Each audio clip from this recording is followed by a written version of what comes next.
Hi అండి, బాగున్నారా? నేను కూడా బాగున్నా. చిన్న చిన్న కారణాల వల్ల యోగాకి వెళ్ళడం ఆపేశాను. 15 డేస్ అవుతుంది అట్టుంది. సరే, అట్లా వెళ్ళట్లేదు కదా, ఇంట్లో అయినా చేద్దామని ఉండాలనా? ఆ 15 డేస్ కూడా అగో అంటే 6 నెలల మనిషి అన్నట్టు మానేసా. ఇంకా లేవా బుద్ధి కావట్లే అసలు. ఫోన్కి అలారం పెట్టుకున్నా, ఆఫ్ చేసి మరీ పడుకున్నా. అసలు నా మీద నాకే ఇరిటేషన్ వస్తుంది. ఎలా మారాలి అనగానే అయిపోదు కదా. మారడానికి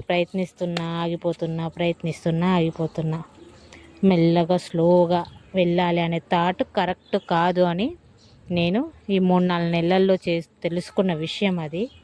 సరే, యూట్యూబ్లో సెర్చ్ చేసి చూస్తే మొత్తం వాటర్ డ్రింకు, ఈ జ్యూస్ డైట్లు, లేకపోతే పొట్ట తగ్గడం ఇలాంటి కాన్సెప్టే ఉంది. కానీ ఒక మనిషి ఆరోగ్యంగా పొద్దునుంచి సాయంత్రం దాకా హెల్తీ ఫుడ్ తీసుకుంటూ ఎలా కంట్రోల్ ఉండాలి. మళ్ళీ ఇంకేవేవో డైట్స్ వచ్చినాయి, అవి చూస్తాను. ఒకటే పూట తినాలంట, మిగిలిన టైం అంతా కడుపు మార్చుకొని ఉండాలంట. మన వల్ల అవుతుంది అసలు అట్లా? నా వల్ల అయితే అస్సలు కాదు. నేను తెలుసుకున్నది ఇప్పుడు. నేను అంత ఇన్ని రోజులు తిని ఒక్కసారిగా అట్లా ఇప్పుడు నా జీవితం మొత్తం అయితే ఒక్క పూట తిని ఉండలేను కదా. కానీ నేను అనుకునేది ఏంటంటే, నా దాంట్లో ఏ మార్పు లేనట్టుగానే ఉంటూ మారాలి. అది ఎలా? ఎవరో చెప్తే మాత్రం అది ఇక కాని పని అని నాకు అర్థమైంది. నాకు నేను ప్లాన్ చేసుకొని ఇది ఇట్లా చేసుకుంటే అని మాత్రమే. కాకపోతే ఎలా తీసుకుంటే ఏం తీసుకుంటే మంచిదని మాత్రం యూట్యూబ్లో చూసుకుంటూ నాకు ఏ విధంగా కన్వీనియంట్గా ఉంటుందో దాన్ని నేను ప్లాన్ చేసుకుందాం అనుకుంటున్నా. దానిలో భాగంగానే ఈ డే 1 ఇక తప్పట్లేదు. ఇక మెల్లగా మారదాం, స్లోగా మారదాం, మనకి తెలియకుండానే మారదాం అనేది మాత్రం ఉట్టి మాటలనే అర్థమైంది. ఇక గట్టి పనులకి మా ఫ్రెండ్ ఒకటి చెప్పారు. ఏం చెప్పారంటే, లక్ష్యం ఎట్లుండాలంటే రాయి మీద మొలిచిన విత్తనంలా కాకుండా భూమిలో వెలిచిన విత్తనంలాగా ఉండాలి, అది స్ట్రాంగ్ ఉంటుంది అని. నాకు ఇంకా అదేదో సామెత మంచి భలే చెప్పారు.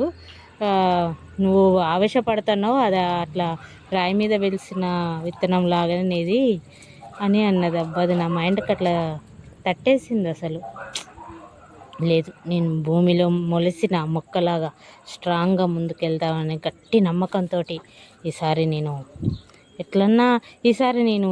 నేను అనుకుంటేనే నా టైం అంతా వేస్ట్ అయిపోతుంది. అంత చికాకు అవుతుంది. ఏమన్నా చేయబోతుంది అంత విఫలమవుతుంది. అంత చికాకు అవుతుంది. నేను అసలు ఎలా సెట్ అవ్వాలో కూడా నాకు అర్థం కావట్లేదు.